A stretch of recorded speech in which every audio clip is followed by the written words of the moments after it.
Okay, well, here we go. It's episode 28 of the podcast that you're safely listening to right now, which is Eat, Drink, Be Scary, which, again, we're a little odd format because we're doing this remotely because we're Zooming in. And with us we have – you start, Ryan. Ryan. Wow, that was great. And Tom? Tom! All right. Was that better? Yeah. And I'm Bill. And here we all are, online safely from each other. We all can look And Tanya. I said Tanya. No, I didn't hear you. She said Tom. Probably because Tom was yelling. No, she said it like 4 times. No, well. We all haven't seen each other face to face in over a month. And that's why we're getting along so well. Yeah. Well, I mean, look at everybody. Ryan, you actually look the same. You look good. You look well groomed. Yep. Tom, you look very, very good. I would say you're in a slight need of a haircut. Like you're to the point where you should get your haircut. Am I right or wrong? Or are you happy with that? It's at the precipice. Yeah, I was going to say like. It's okay. I mean, I could stack it up as high as I want. No, it looks great. No, listen, you look great. I just didn't know because I know. I mean, like your hair at this point, you normally will be like, I got to get a haircut.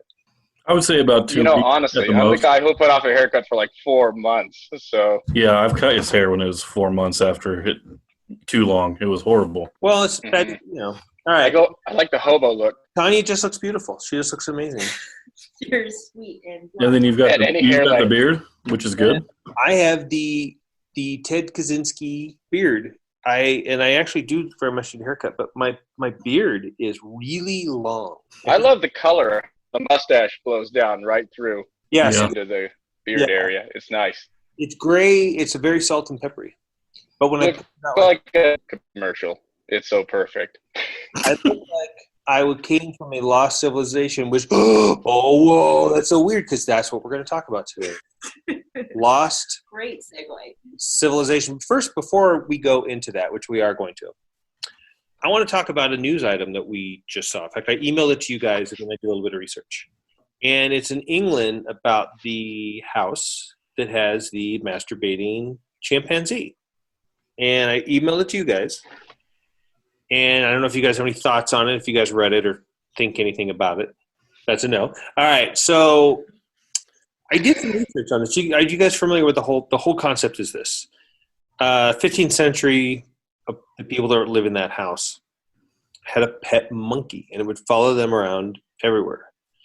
And the story goes like this, that there was a girl who lived in the house, and she wanted to commit suicide. She didn't want to see her commit suicide, so she went into a hidden room and killed herself. And what she didn't know was the monkey was in there too.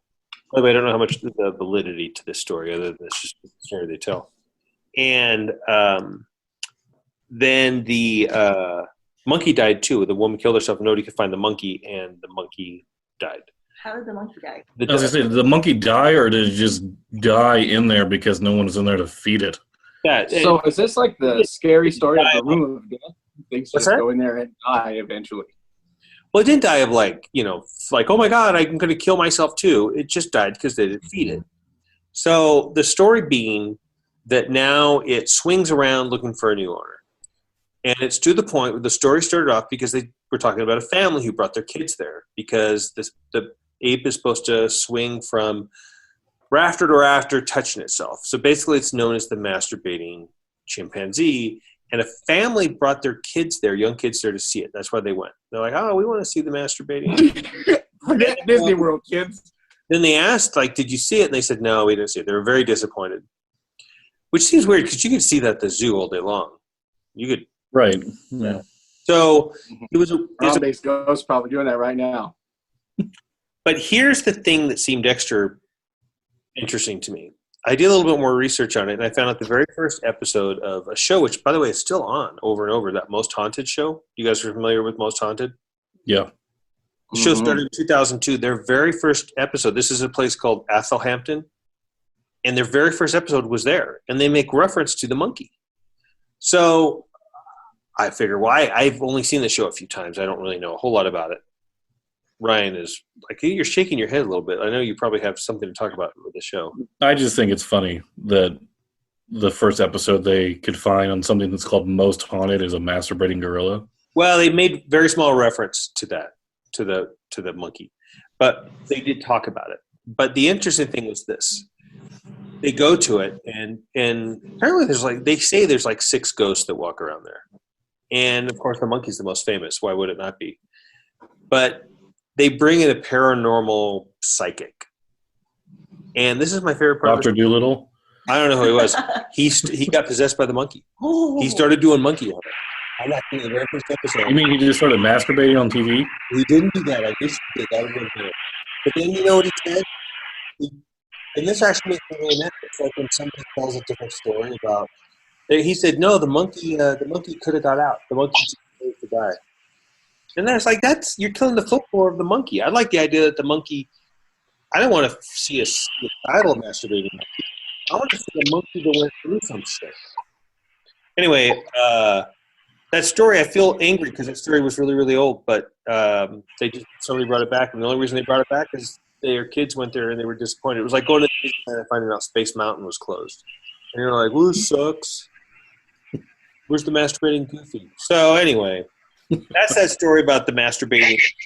You know, and I did a little bit more research, and we should talk about it later about other animals being haunted, or when people say, "Oh, there's stories of haunted elephants and haunted this and that." So, I forgot to say masturbating ones. Well, yeah, but the guy spoke for the dog. They had a dog there, and a dog was looking at something, and he said the dog sees the gorilla or the ape, and the person said, "Don't assume what my dog sees." And that was my favorite part of the show. It says, "My dog just saw your masturbating ape." Don't you assume what my dog sees or its identification? Assume that my dog sees a ghost. It could be seeing anything. So with that, I think we should move on to the next thing, which is lost civilizations. And I think, Tom, I think you should go first because you said you might have. Because it segues so well.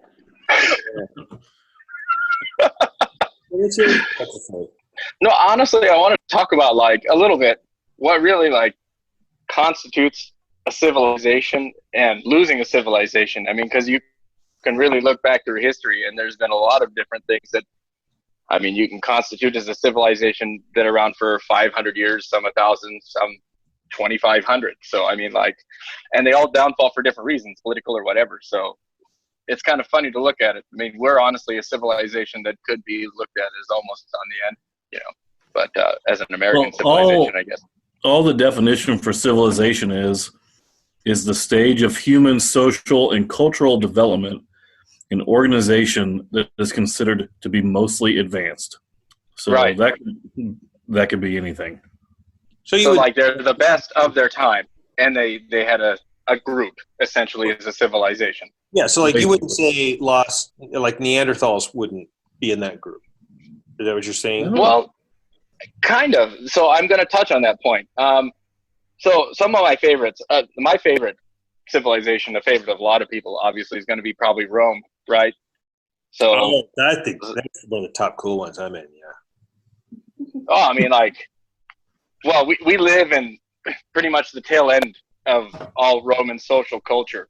A lot of what we live in comes from almost directly their politics, their culture. So it's significant because it's our influence. But I mean, they were only around for a couple hundred years, to be honest. And there were 7 kings that started Rome, and they overthrew them, and then they set up a senate. So then they ruled themselves. And from Rome, you get some of the biggest people like Julius Caesar and Caesar Augustus. Man, they changed the calendar for these guys. I mean, we all live in a changed world because of them. So it's kind of hard to top that. And then you can go by, they have their own, the Roman and the Greek mythology. But if you go by Roman mythology, it says that Rome was founded in 753 BC by Romulus and Remus, the 2 brothers who were abandoned and found by a wolf. And then Romulus killed Remus and just named the city after Rome himself. So, how much of my favorite things. How much of that is folklore? What's up? How much of that is folklore, and how much of that is? Well, the whole thing about the Romulus and the Remus thing, that's folklore. But So Rome, what can be established, is founded in like 550 AD, though. So it's been around a while. Do you honestly believe that there was two brothers raised by wolves that then started Rome? You honestly believe? No, I mean, I think that that's probably mythology. Are you assuming that people can't be raised by wolves? Well, look at you. I mean, Exactly. there are feral kids that have been like, that's news, I think, in the last 50 years. But Absolutely. They're not going out and finding Rome. Founding Rome, though. Is defining fact from fiction, though, in a sense that, you know, we can tell, we can look on paper and find out why Rome fell apart. But you can't sit there. Yeah, absolutely. Well, they overexpanded. And they got hungry. I mean, like, the problem is they went from like a republic to pretty much back to a king, somebody who was self-interested. So, Tom, where are you finding the distinction between it being a lost civilization versus a fallen civilization? Well, that's my question. So what constitutes lost? Lost meaning disappeared, like we have no evidence, or lost meaning like, I mean, like, how long ago did it disappear? I mean, Rome fell apart because it got overtaken by different civilizations, the Germans and other things, because it just got spread out way too much. They got spread too thin. Pretty much what we're doing right now. But, I mean, what constitutes a fallen one? That's what I was going to ask. I would say that if and research was Mesopotamia, because Well, there's fallen and there's lost. You can sit there and say follow the Roman Empire all day long. It's in our I mean, we say it all the time. But when you say things like, we know by the Roman fell, it's the close of a chapter on the civilization. But when you have other civilizations who just vanished, I think that's where we, you know, there's the line there. Okay, well, like, and then there's, what if history is blurred there? So, like, the Mesopotamians, they're like the first civilization, right? So they're significant that way. You're talking about like 3,500 BC. And for like 2,500 years they were around. And then I think they were essentially morphed into the Babylonians and then were taken out by the Persians, who were only around for like 1,000 years anyway. So it's kind of crazy how this stuff works. And kind of, is that considered lost then? Since they were swept up and then swept up again within a couple thousand years, they're gone and they're around for 4,000 years. Well, I consider that lost. It's the same way as the whole culture gets lost. If you went to a casino and lost your money, you know how you lost it. If you were well, I mean, like, so it fell out Mesopotamia made the first written language, cuneiform, right? It's like the first one, and we found it, and we have the Epic of Gilgamesh and all that stuff because it was written down in cuneiform in Mesopotamian, and we lost that as soon as they were taken over by the Persians. So, like, that's lost. That's lost culture. That's lost. I think what makes to me that's lost civilization, as opposed to absorbed or overtaken, is typically a lost civilization is one that doesn't have a written history for any kind of reasons that has any kind of documentation. And so basically they would be a lost civilization as if they went away and you have no idea how or why. And it's all led up to what happened. Because a lot of in that case, then empire, there's tons of historical documentation that says this happened and then this happened and then this happened. So they weren't lost. They were destroyed. They were absorbed. They were overtaken. They were all of these things. But we know exactly what happened. How they went. Well, sure. But if you're going to classify it on history written and prehistory, then really the only things we can classify as lost civilizations are going to be what? Pre-2000 BC, which we have stuff like pretty much written history until then. Well, there's everything before then supposition. I mean, so I actually was going to talk about and was worried about being too far-fetched in bringing up things like the tunnels in Kuyu, which haven't really been actually dated, but were inhabited up until about 500 years ago and could be up to 3,000 years old. But there is no really written record of them, and the people have disappeared. Now, those tunnels go down like 5 stories, and they accommodate up to like 30,000 people and livestock. And that's just nuts. That's a now city, completely living. And why did they do that? And who are they hiding from? And that's all like lost history. So to me, that's lost civilization. And then you look at like Göbekli Tepe, man, that's like 10,000 years old. We don't even know how the hell that was there. That's like a huge complex of stuff. that's a civilization we don't even know anything about. So to me, that's like the best lost civilization you're going to get. When you have a civilization that was lost just 500 years ago, 500 years ago it disappeared. We have no trace. We could trace back 500 years for us fairly easy. Sure. For a civilization just to disappear, I mean, that I think is a perfect definition of a lost civilization, because we don't know. It's not like they walked away. People have theories all day long on what happened to the Mayans, but I don't think anybody 100% knows. And well, the Mayans and the Incans have got to be like the newest lost civilizations then, right? Well, I think the newest lost civilization would probably be the Roanoke, wouldn't it? Because that was, I mean, within our America's history. And Who?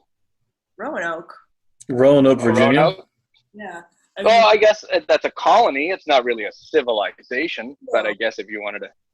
But I mean, if you want to break it down to something simple, what's the story of them? Then what's the story? Of Roanoke, Virginia, they're settlers. They came here to colonize, and then they essentially disappeared. By the second wave of colonization came around, they were gone. I looked it up earlier, and I don't have the story that I'm reading off of, but there was a settlement in Roanoke, and one of the men went back to England to get supplies, and that's when a war broke out, and they basically were saying, okay, well, we're using all the ships, so he wasn't able to sail back for 3 years. He finally made it back, and there was absolutely no one to be found, no trace of anyone, and the only left was Croatoa. Yeah, there was food everywhere. There was supplies, and the word Croatoan was carved into one of the trees. And they thought that they maybe had went around the Cape of Good Hope, but the weather was so bad they couldn't find them. And basically, this entire colony of people had just disappeared. They had no idea where any of them went. I think the Native Americans killed them. I think that's what most of history is agreed on, isn't it? Well, most of actual history agrees that they probably just were murdered. They were probably kidnapped and then taken someplace else, because there was hardly any signs of struggle from what I remember in the camp or the colony itself. But that's pretty common, I think, for the Indians of that time, were to abduct people. I think they had already suffered those kind of things where they were abducted and then held and then taken hostage for some other reason. There are warring tribes there. Yeah.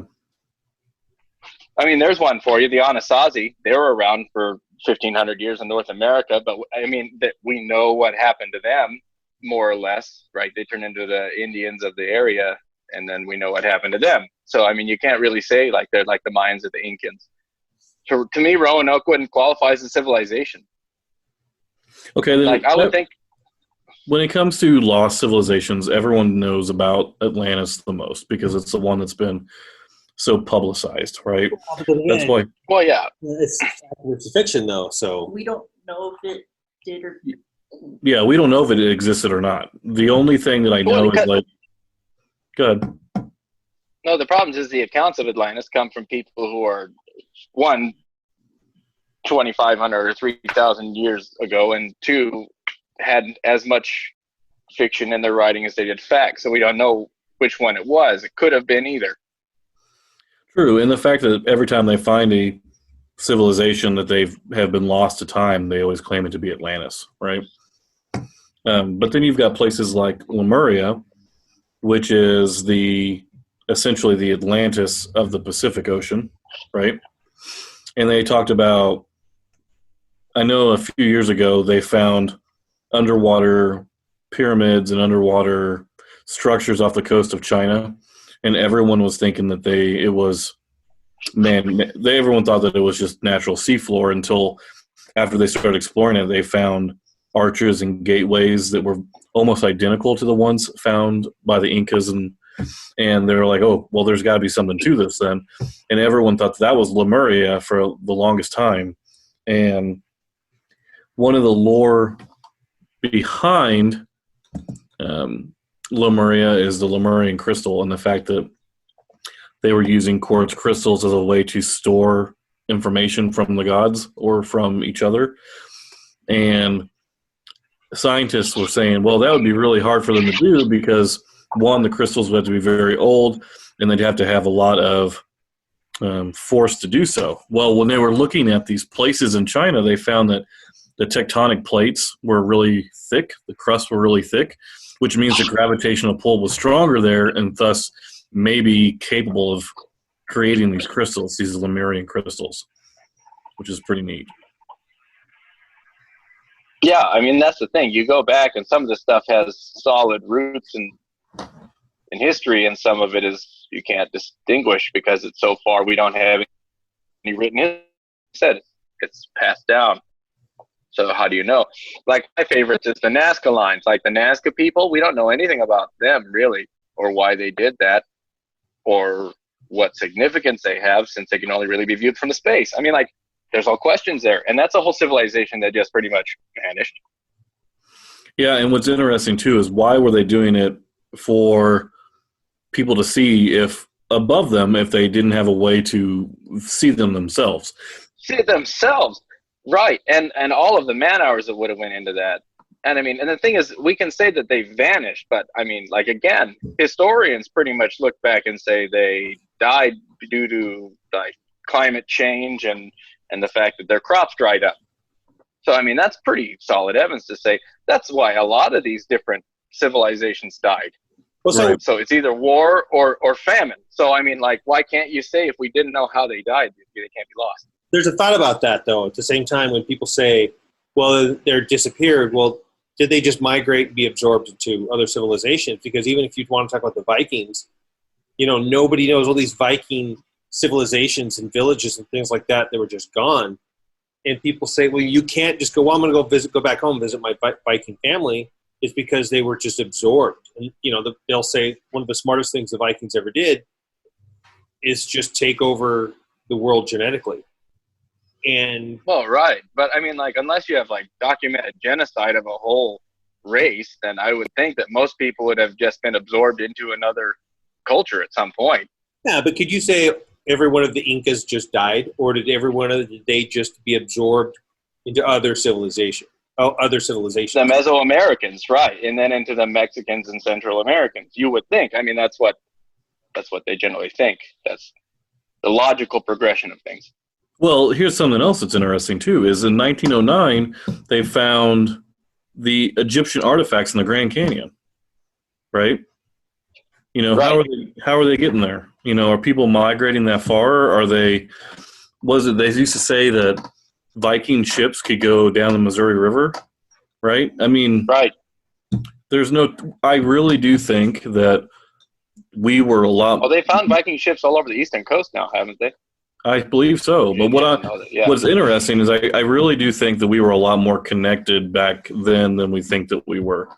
Because, you know, you have different cave paintings and petroglyphs and hieroglyphics all having the same imagery and symbolism on each, you know, them, and they're across the world, right? Something's either got to be appearing to both of them or, you know, they're communicating in some way.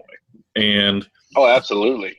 Whether they were lost, like you said, or like if the Mayans are like, hey, this place has been ravaged by war, let's move someplace else and start over.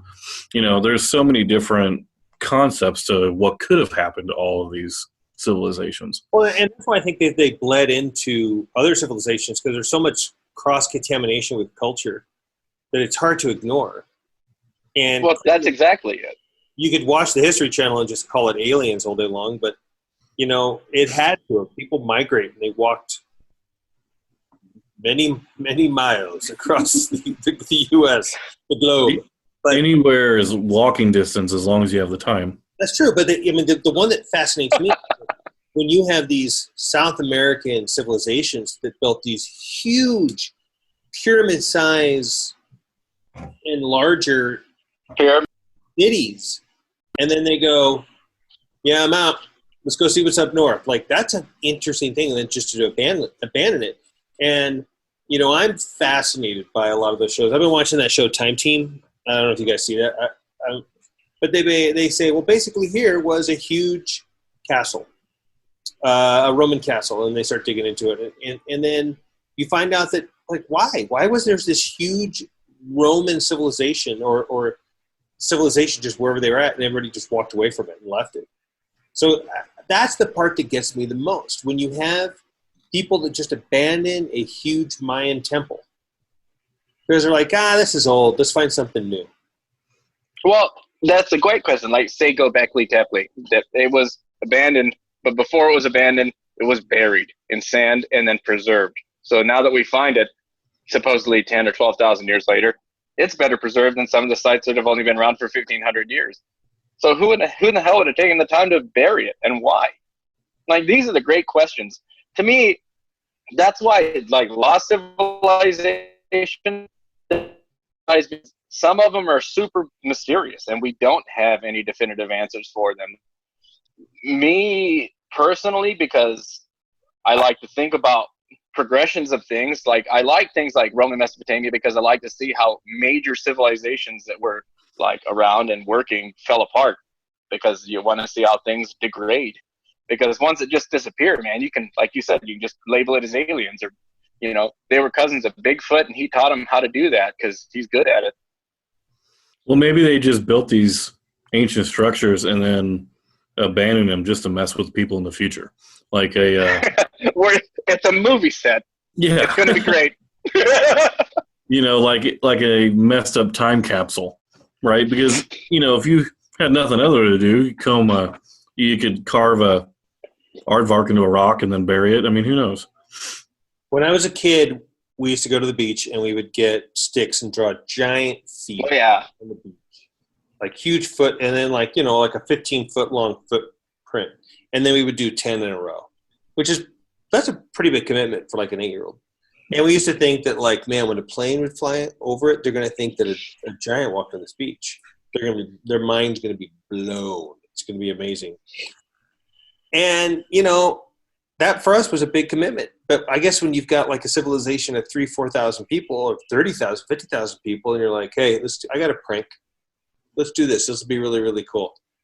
Maybe that's what they're doing. Maybe they're all just a bunch of dicks. And maybe they shouldn't. Well, over 250 years, our great-great-grandkids are going to finish this joke. It's going to be great. Yeah, exactly. Well, I mean, you think how long it takes to have built a castle or a pyramid or things like that. There's commitment in that. If somebody goes like, I have this great idea, how long, I'm getting bids for a pyramid. When I die, I want to be buried in it. A pyramid that's going to show my grandeur, how amazing I am. How long? And the lowest bid's going to be, well, it's going to take about 200 years. You're like, oh, nah, I'm out. But those guys are like, no, do it. Go ahead and build it. Well, yeah, what else were they doing? I mean, like, here's the thing, though.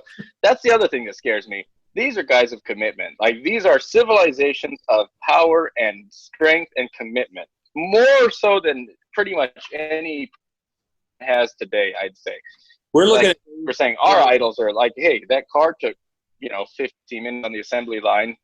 I'm going to use that as my pyramid, But, like, seriously, what's going to wipe us out, Bill? It took maybe 3 days for the Mayans, or 3 years. What? We pull out a box of corn dogs and we're like, I can cook these in the oven and they'd be really good, but they'll take 40 minutes. Or I can microwave them in 7 and they won't be as good. I'm going to go for the 7. That's what I'm saying. Well, like the Mayans, maybe. Our civilization will be gone next. And we'll have nothing to show for it because we had no jokes to show. No one's going to come here 500 years after man is gone and go, what's this? Homo sapiens really got us. They're like, no, we have nothing to show for it because we don't have the commitment they had. Well, at least they built something that was around to find. What are they going to find in 500 years from us? Nothing. No, that's not true. We put a time capsule in the ground when I was in 5th grade. I'm sure someone will find. Yeah, it's great. With the Daily News from 1983, they're going to be so stoked. If I was 5, it would have been 1989. All right, so but really, like, what have we built as a society now? Like, lost civilization for man will be nothing in 1,000 years. If we were gone tomorrow, in 2,000 years, 5,000 years, you wouldn't find. What are you going to find? My MySpace page. All your favorite boy bands.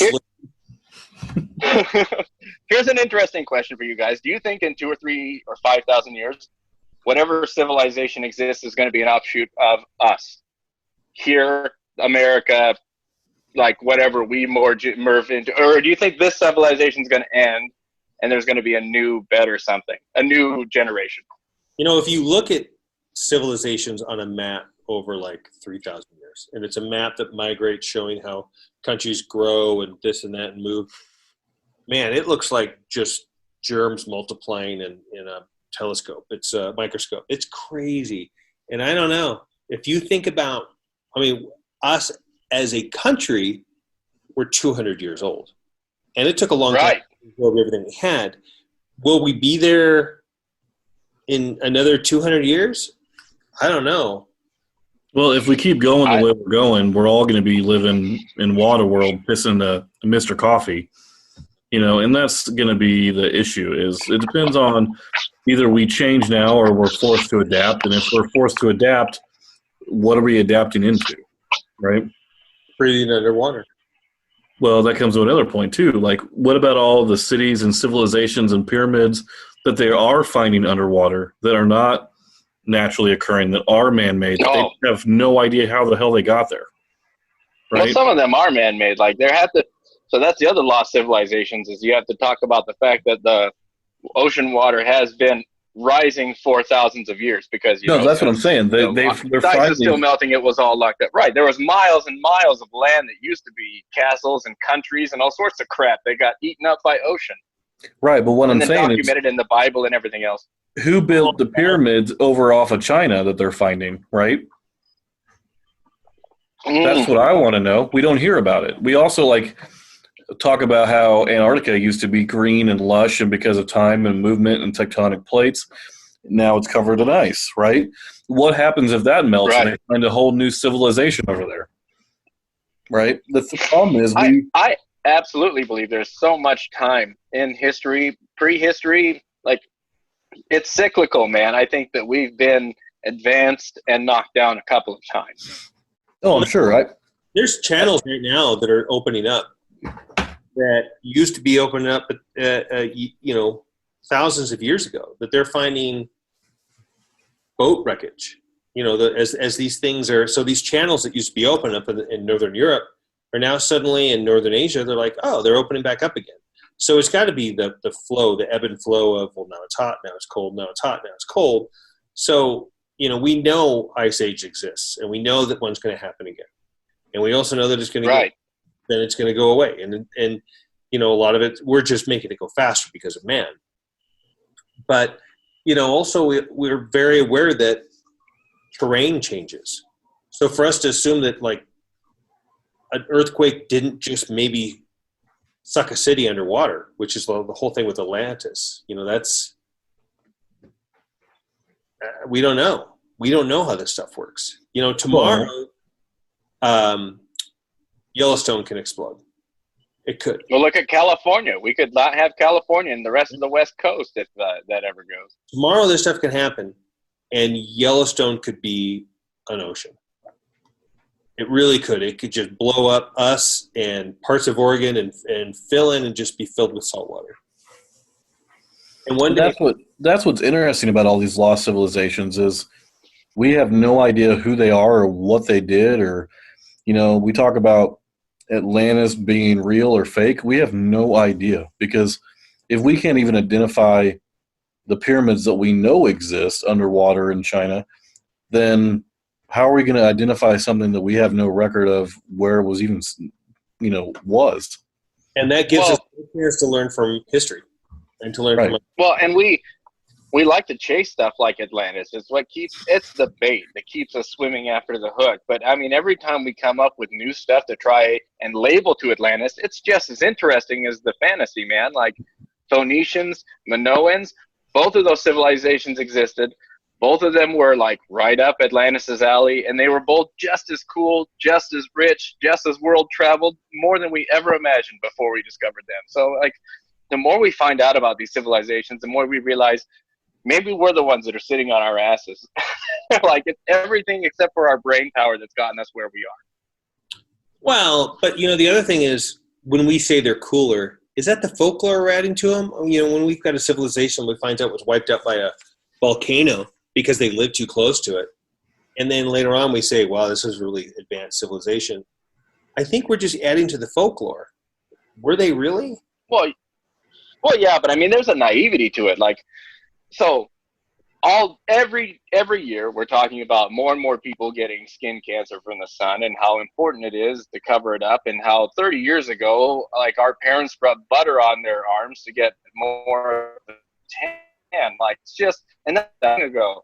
And so there's advanced, like, looking at these people going, man, they live close to their star and they love it and they worship and they're kids, and it's killing them, and they're, I mean, like, it's a point. You've got to look back and realize that. Okay, we heard about a tenth of what you said because you were cutting out, but I think we got the gist of it. Nice. It sounded like you were talking to a robot,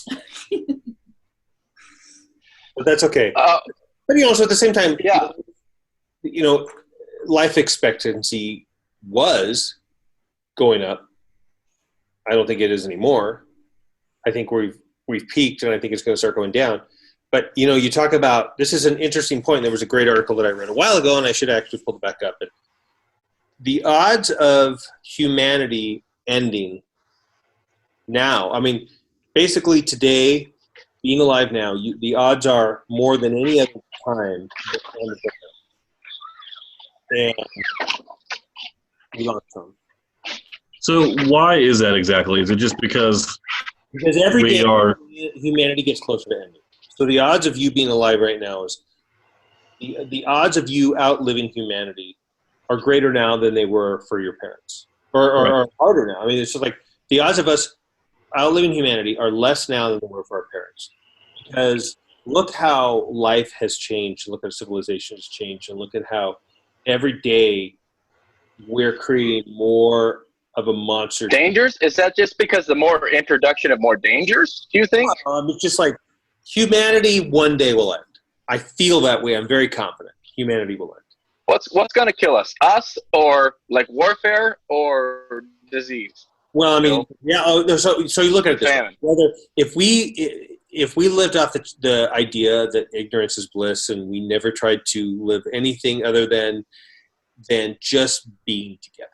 If we wanted to live as we did, like squirrels and trees, and we mate, we find each other, we run around, we get food, we would have lived on this planet until the sun burnt up. And that just would have happened.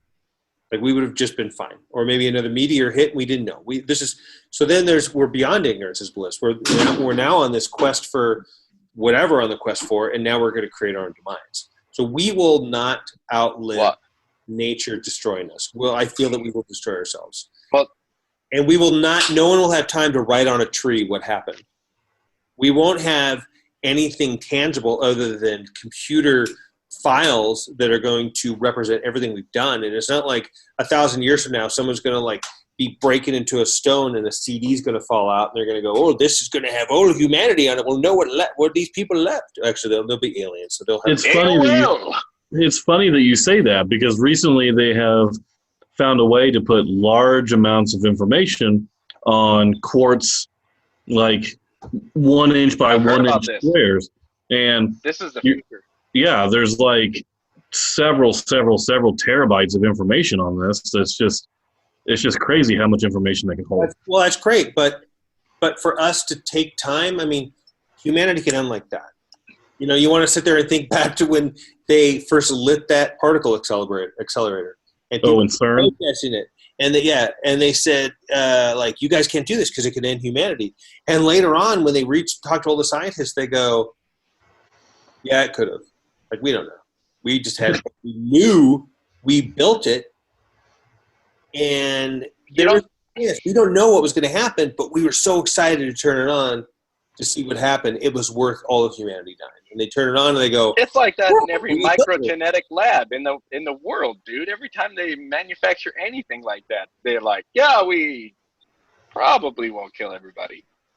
Well, it's like in the I Am Legend movie, the doctor finds a way to cure cancer, and it turns out being something that turns everyone into these zombie things that is the end of the world, right? Mm-hmm. So basically what that means is no one is doing their research, and we're just trying to jump to see where we land, and that's a huge problem. It's like the Jurassic Park thing. We were so excited to see that if we could do it. No, we didn't stop to think and ask if we should, or we could. We should. Right. The life that we live right now, and that's why I think that that will be the end of our humanity. And, you know, we don't know. I'm so tired of all the freaking conspiracy theories behind the coronavirus, and that it was created in a lab and we did it to ourselves, and now the media is trying to control us, and politicians are trying to control us.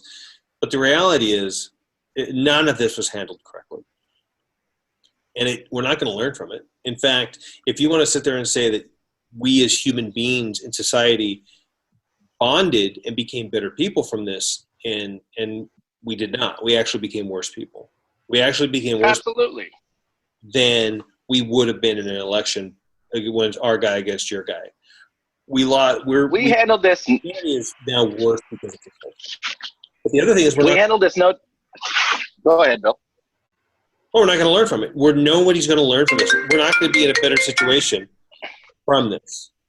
All that's going to happen. Well, we're repeating it right now. We're not handling this any differently than they handled the bubonic plague in England, man. Like, there was half control, half panic. It kept spreading because of public fear and government suppression. I mean, like, this is exactly the same thing you're right. It's the same model we're not going to learn, and that's exactly why we're talking about the fall of civilizations. These are the things that caused them, and that's what I was talking about before. If we don't go back and analyze what caused the fall of great civilizations, and we know what went wrong with them, because we can pull Jenga pegs out of it, that's what's happening to our civilization right now.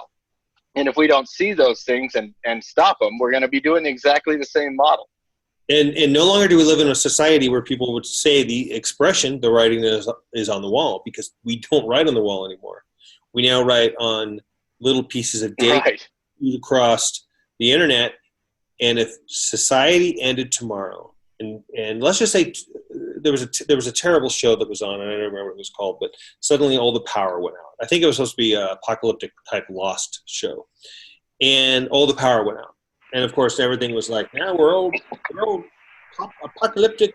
We're now in the, I don't know. But anyway, the whole story would be if we lost all ability to pull up anything we've ever written digitally over the last couple decades, we have nothing to show for anything, because we're not writing things on paper anymore, and we're not carving them on cave walls, or, you know, painting them on anything else. When our civilization is gone, we're going to have nothing to show for it. Perfect example of that, Bill, is we lost a huge part of early Hollywood, right, in fires. Anybody knows the history of that? Fires killed a lot of early Hollywood's films, and we don't have a huge chunk of early American film and TV and things that we should have that are essentially our culture and where we began. And they don't exist anymore because of the way we put them somewhere on a medium that doesn't exist, that isn't going to be for time. And it's exactly what you're saying, Bill. And it's already happening. It's already happening. And we don't remember where we came from. That's the problem with our civilization, is we're not building on anything solid anymore. So it's kind of hard to project where we're going. We're also putting a lot of our resources into AI and robots and everything that we're trying to make life easier for everybody. But the problem is, if we keep creating things that can do everything for us, eventually they're going to find a way to see us as irrelevant, and then that's going to be dealing with our own self-demise, because we'll have, they had that, I just watched a video a couple days ago where they made a robot that can run as fast as right? No, none of us can outrun that shit. What's going to happen if it decides, hey, I'm going to start biting people, right? And it can run. That's so interesting. Yeah. That's the Isaac Asimov theory of our civilization, then, due to making AI. We're going to be like the VHS of humanity. We're just going to be a format no one cares about anymore. Then suddenly they'll keep a couple of us around. It'll be a bit of a joke. I agree. I think it's a terrible analogy, and it was enough to kill the whole conversation, and I'm proud of myself. I think that's going to be part of it. I really do. I think that. Yeah. I think that our ability to adapt is so low because we haven't had to in so long that when it comes to a time where we need to build civilization, it's going to be almost impossible to do so. Well, exactly, man. These other civilizations, one thing they all had in common, I mean, you can say it's because they were based in a different time, but they all crafted things. They all had to pool resources. They all had to work together to survive. And that's something we are not doing anymore. And we're growing apart from each other, and we would rather stay isolated than work together or know our neighbors. And so the fundamental things that make a civilization work in the past don't really apply anymore. So the rules of the game kind of change. So it's kind of hard to say. Like we could end in 50 years because of social problems, or we could go another 200 or potentially 1,000 years if something breaks. We end up coming on some new technology that makes things easier for us, you know. But it's honestly, to me, it's the saddest thing is that we're giving up all of our responsibilities, and that's what's going to kill us. We used to write sci-fi fiction about the future of this amazing, high-tech, futuristic, clean, sterile, amazing civilization. When sci-fi is written about the future now, it's this apocalyptic type. Everybody, you know, most 10% of humanity is still alive, and they're all trying to kill each other. That's because people's eyes are now open to the way that we handle things. And it seems more and more, I mean, it's easier to say like, hey, do you think in 1,000 years we're all going to have flying cars and we're all going to be, you know, live for 100,000 years because science got together and everything and now we're great? Or are you going to think like, man, in 1,000 years we're going to be living in huts again because we've destroyed everything and we're jerks, we're idiots? If we know how to build huts in 1,000 years, it could be like that Idiocracy movie where the guy is frozen. He's like average intelligence and gets frozen and wakes up so many years in the future and everyone else is retarded or just really, really not intelligent. And he seems like to be the most important or most intelligent person in the world and he doesn't know anything. Right. I mean, it's the same concept. Are we getting smarter? And the fact that maybe we are, but with the same morality that we have, that's the most dangerous thing. If our precaution matched our intelligence, we'd be fine. But the fact that nobody's patrolling us and trying to advance at such a high rate or such a fast rate, that's why we're going to be a lost civilization. The part that scares me about that is it doesn't matter how many geniuses we have amongst us anymore because the civilization is so great that, and again, we've lost the whole idea about working together as a cohesive unit to further ourselves. When geniuses or big transitions or progressions happened in the past, people jumped on board and helped them move along. If there were somebody of super high IQ doing that anymore, I mean, there's tons of little like examples of people coming out of tiny little countries and changing the world. But on the whole, I think people with high IQs don't go notice, don't change the world, wouldn't have an avenue to be able to do it in the first place, wouldn't understand how to change anything about their own world. Like the world's changed so much that. Yeah, because the issue with that is unless it's profitable, it's not important, right? Yes, exactly. So you could be a super genius and have ideas on how to save the world, but then look at Tesla. So did he, but because he didn't have the marketing or the concept to, you know, patent all of the stuff the way that he should have, you know, he got screwed over when it came to genius and concept understanding up until just recently. Yeah, unless you have the intelligence and the greed, you're going to go nowhere. Yeah. So Tanya, what did you have for a place? Did you have a civilization? The one kind of lost civilization that I had was the Khmer Empire, or a lot of people probably recognize it as the Angkor Empire, and it's in what would be kind of modern day Cambodia, and it was back in the 11th and 13th centuries. It was the largest pre-industrial urban center in the world, and just in the capital city they had close to 5 million people. And Wow, I think it's still the largest industrial, or largest religious complex in the world, isn't it? Still. it started in 802 and ended around in the 1400s. And what kind of makes it unique is it being as enormous as it was, and really not that old. I mean, it was old, but not in some kind of terms. But there were no written records there were written records, but not of just kind of normal life. There were stone inscriptions. There's no paper written records.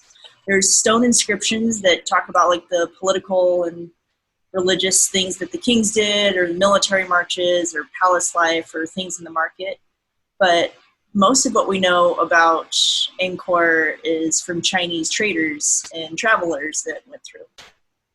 And it was an enormous, beautiful, beautiful civilization. They created these huge structures built for the gods, and it being one of the biggest, most profitable empires of its time was abandoned, and there's not a definitive reason as to why, and they're not sure if it was taken over or if what happened. Some of the things that I found that speculated was they had one of the most advanced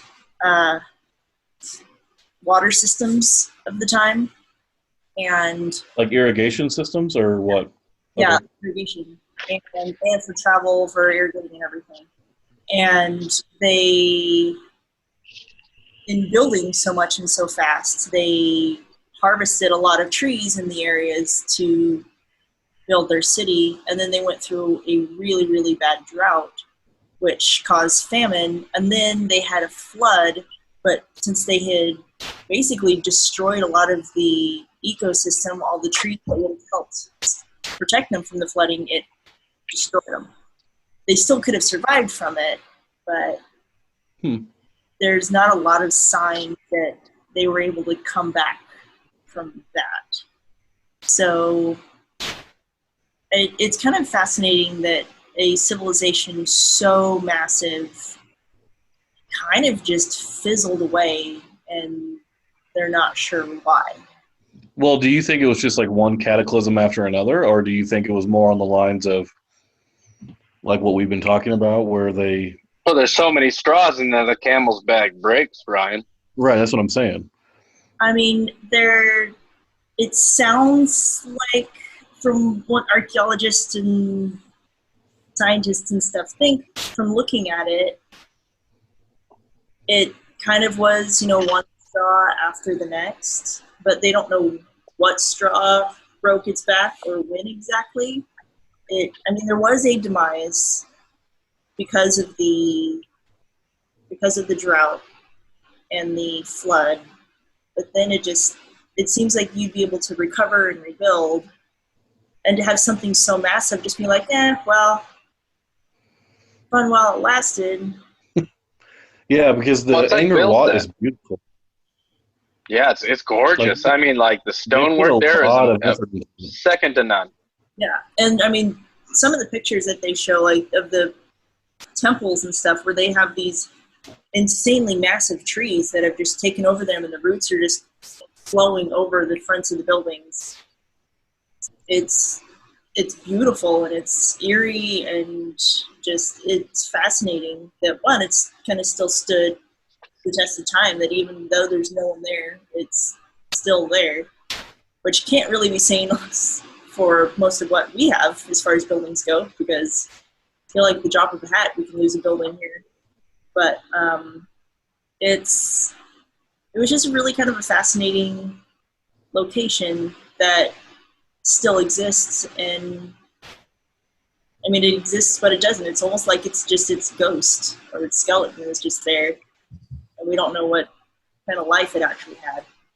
Well, that's another interesting point too, is they don't build things like they used to. Right now, everything's about how fast can we do it, how cheap can we do it, versus back when they were building Angkor Wat, they really put time into carving everything to make it, sustainable, and to make it live or just last for a very long time. Nowadays they just don't care about that, which is another reason why I don't think that we'll have much to show for anything in, 2,000 years because nothing's built to last that way anymore. It's a funny thing when you find an abandoned house, and I always think about this. Like sometimes you drive by an abandoned house, and you have to think somebody one day was the last family that lived there, and they go, "Yeah, no, let's just leave it." Like now, people try and make things last as long as they can, or they just tear it down. But for a house, if you're going to buy a house, you can tell that somebody in the 1800s or early 1900s just walked away from it and started all over. So and that's got to maybe happen with civilizations too. They go, no, let's just start all over. Let's just go somewhere else. So there are microcosms of that too. Like when I went and visited Ryan down in Missouri, it was the first time I'd experienced this, but Missouri is built of tiny towns that are kind of connected every 15 miles. So there's no real big cities except for a few, but all these towns are interwoven. And every now and then driving between like Missouri and Illinois, you'll drive through and there will be half a town that's just completely abandoned and has been for 30 years. And it's due to, correct me if I'm wrong here, Ryan, but there was like a big flood in the early 80s or mid 80s. 93 was a big one. Missouri like river ran over, flooded these houses out.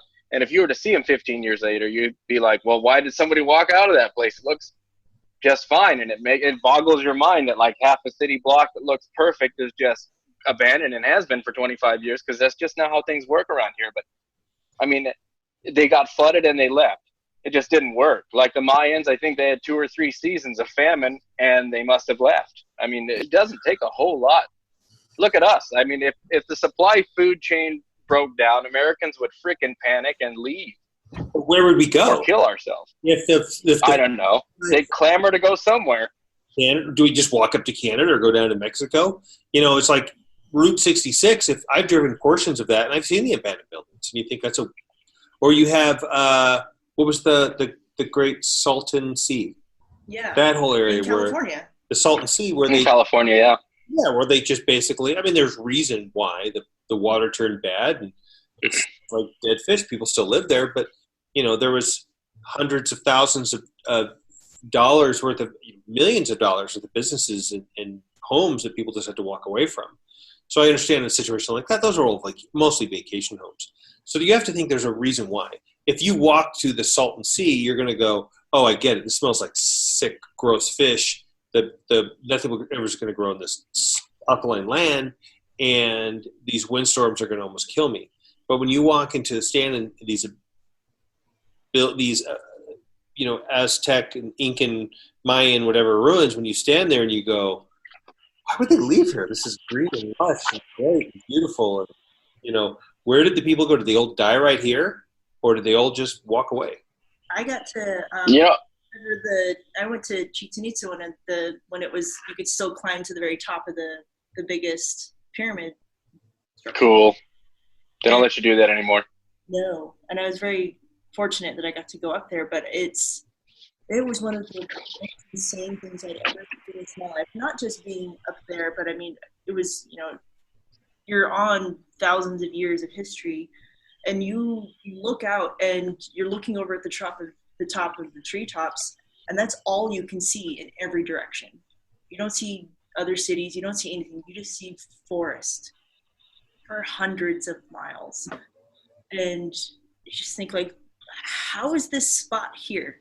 Like, how did all of these people this spot and build this civilization and then carve all these amazing things into all of these buildings? It was kind of. Do you think they were just like, just another 10 feet, maybe we'll see something else? Damn it. Okay, another 10 feet, boys. Damn it. Well, it's like now they use LiDAR, right? They found this forest full of Mayan, and I think it was Mayan, like temples and everything. They found like 65 new Mayan temples using LiDAR, which is just sitting in the Amazon waiting, right? Yeah, right. And that's the thing. So the set. What's that? It's going to keep being found. I mean, the foliage grows so quickly there. It doesn't take that long for an abandoned civilization to be covered with trees and brush, and it's going to happen.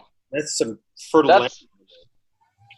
The saddest part about what we're talking about, to me, about all of it is when it boils down to, we only can really talk about the civilizations that we know existed because they left something that we can all agree on. Like there was some letter, there's some alphabet, there was something they built. And it's sad because we only talk about the ones that intrigue us. Like we talk about the Howard Hugheses of the millions of people. Like, you know what I mean? There were probably so many civilizations who existed at these same times, who had significant things, who did significant things, who just possibly never built something, or that built thing never existed or got wiped out by another civilization. And we don't know anything about them. And we know about the one who built something that happened to stand. It makes me want to go out and erect something in my backyard, to be honest. Something that's going to last 200 years. Plastic. All styrofoam peanuts glued together. Make sure it's plastic and Spam. If you built, it's going to be an 8-foot bill. Yeah, that's it. I'm in. I'll model for it. I'm excited. So I don't know. I think that this is. I love the fact that Tom, your original take was what constitutes a lost civilization, and I think that was actually one of my favorite parts of the debate tonight. Because again, you could say mythology and biblically, and there's a lot of things that you can bring up that are folklore and fact. You can sit there all day long and talk about Atlantis, or you can talk about a Mayan civilization that you know is gone because it's tangible and we can stand on it. And you could all day long have 75 things that every time somebody finds something in water, they go, I think I just found Atlantis. And we don't know. So the other thing is, why are they gone, and how will we be looked upon when we are gone? Well, you have to look at the things that we have built as a civilization that were built to last. We do have monuments that are going to stand the test of time. But well, they will, they won't. You've got a thing like if you have Mount Rushmore, but that in time is going to fade away. Will fade. Rock and roll's forever, baby. Well, but it'll over time where the sand will absolutely. There's things that we have built that will stand the test of time. There's things that won't. There's that movie AI, which is a terrible movie with Haley Joel Osment, but it's not terrible. It's just not great. But no, he ends up at the bottom of the ocean. What's that? Forever. Doesn't he end up at the bottom of the ocean forever and ever and ever? Well, I'm not going to, no spoilers, but the aliens come and find him. But the flooded, there's only remnants of parts of New York, and they find him, and I think they bring him back to life. But at this point, I think humanity is gone. Aliens have come. And, I know we always talk about this, but I still want to have the conversation of aliens coming here and the odds of it, and I still think it's just never going to happen. But you don't think any of these civilizations ended or started because of aliens? No, I think that there's other life on other planets, but for it to be around at the same time we are and be able to actually visit our planet, it's so far off. And actually, that video just got released by NASA. The government. Yeah.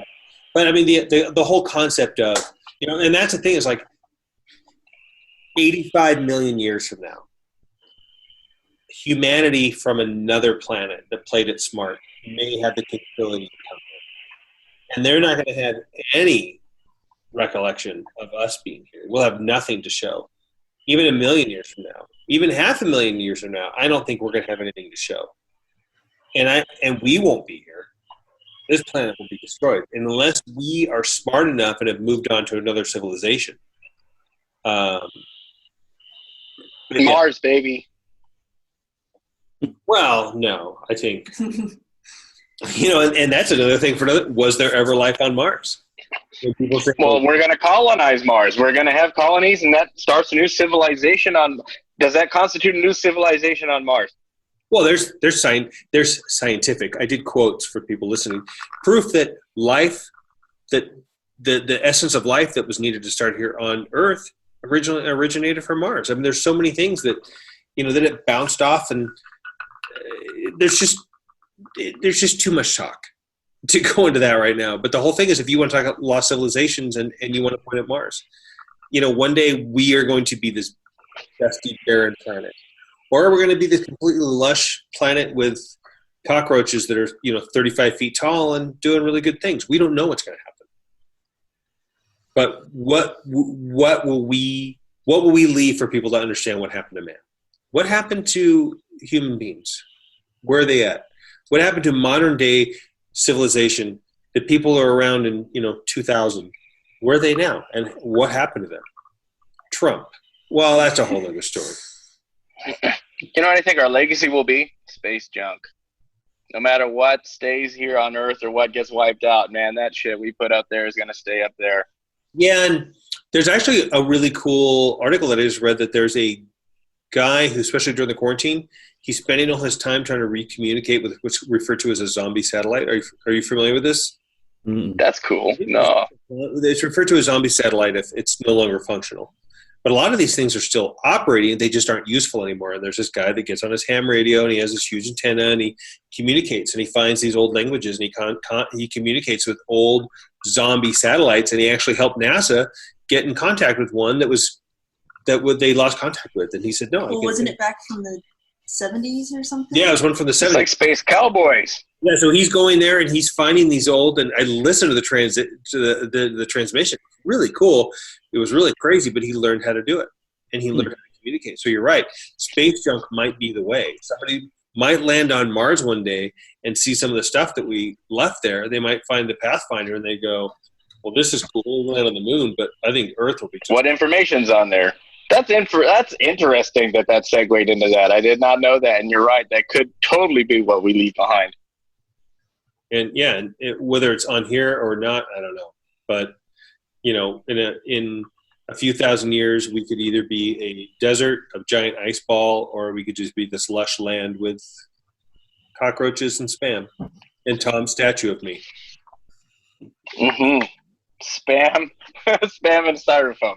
If somebody can help me fund this, I'll start next week. When I model for this statue, do you want my shirt on or off? We'll leave that to public vote. Off. Okay, cool. All right. Well, it depends. Do you want to scare the cockroaches away or not?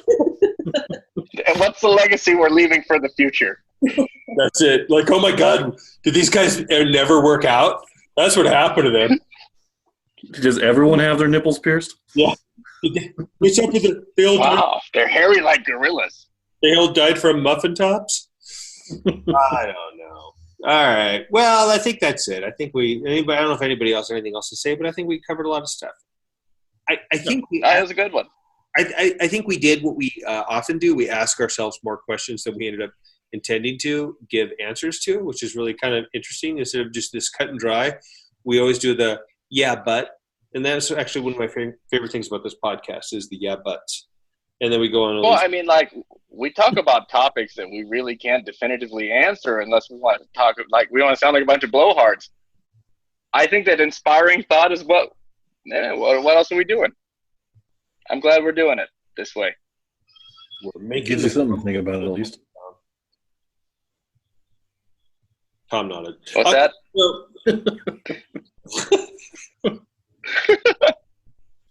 All right. Well, this is a really good one. And after I hang up, I'm not going to edit this out. So anybody listening to this just knows that I'm going to tell these guys not to hang up after I stop recording because I want to talk to them for a second.